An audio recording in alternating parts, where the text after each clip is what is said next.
पश्चिम बंगाल की सियासत में आज बड़ा उलटफेर देखने को मिल रहा है। 294 में से 293 सीटों पर जारी मतगणना के शुरुआती रुझानों ने माहौल पूरी तरह बदल दिया है। ताजा ट्रेंड्स में बीजेपी बढ़त बनाती नजर आ रही है, जबकि तृणमूल कांग्रेस के दफ्तरों में सन्नाटा पसरा हुआ है। नमस्कार, मेरा नाम है ऋचा पराशर और आप देख रहे हैं वन इंडिया हिंदी। बंगाल चुनाव में जो सबसे चौंकाने वाली खबर आ रही है वो है भवानीपुर से, जहां मुख्यमंत्री ममता बनर्जी शुरुआती राउंड्स में पीछे चल रही हैं। ये वही सीट है जिसे टीएमसी का सबसे सुरक्षित गढ़ माना जाता रहा है। ऐसे में यहां से पीछे होने की खबर ने सियासी समीकरणों को हिला दिया है। सुबह 8 बजे से राज्य के 77 काउंटिंग सेंटर्स पर कड़ी सुरक्षा के बीच वोटों की गिनती शुरू हो चुकी है।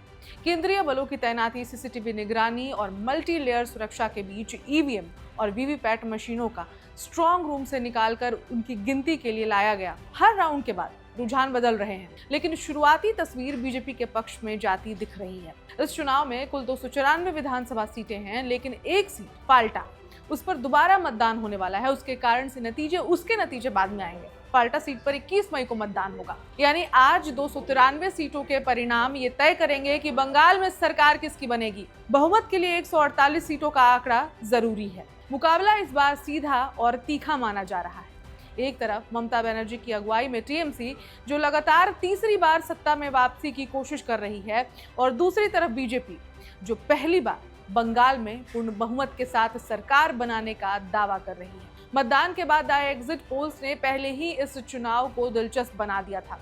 कुछ सर्वे बीजेपी को स्पष्ट बहुमत दे रहे हैं, तो कुछ में टीएमसी की वापसी का अनुमान लगाया गया था। अगर पिछले रुझानों की बात करें, पिछले सर्वे की बात करें, जो विधानसभा चुनाव हुए थे 2021 वाले, उसमें भी जो सर्वे आए थे उसमें बीजेपी को जीतता दिखाया गया था, लेकिन जब रिजल्ट आए तो टीएमसी बाजी मार गई थी। तो इस बार भी क्या कुछ बड़ा उलटफेर होगा, ये तो आगे पता चलेगा।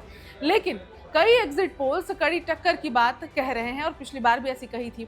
अब जो शुरुआती रुझान सामने आ रहे हैं, उन्होंने सस्पेंस को और बढ़ा दिया है। इस बार रिकॉर्ड मतदान भी एक बड़ा फैक्टर रहा। दोनों चरणों को मिलाकर करीब 92% से ज्यादा वोटिंग हुई, जो किसी भी चुनाव के लिए असाधारण मानी जाती है। विशेषज्ञों का कहना है कि इतनी बड़ी भागीदारी अक्सर बदलाव या फिर मजबूत जन समर्थन का संकेत देती है।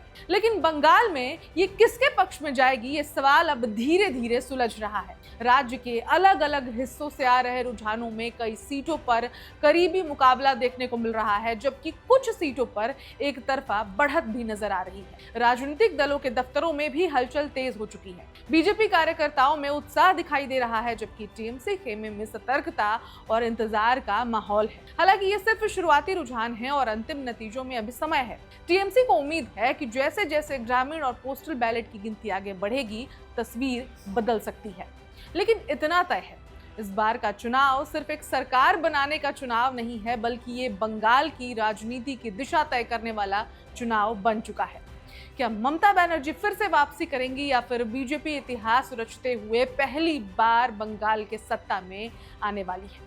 इन सवालों के जवाब जल्द ही मिलने वाले हैं, क्योंकि हर गिनती के साथ बंगाल की नई कहानी लिखी जा रही है। इस खबर में इतना ही, लेकिन आपको क्या लगता है, बंगाल में किसकी सरकार बनने वाली है? हमें कमेंट करके जरूर बताएं, और देखते रहें वन इंडिया हिंदी।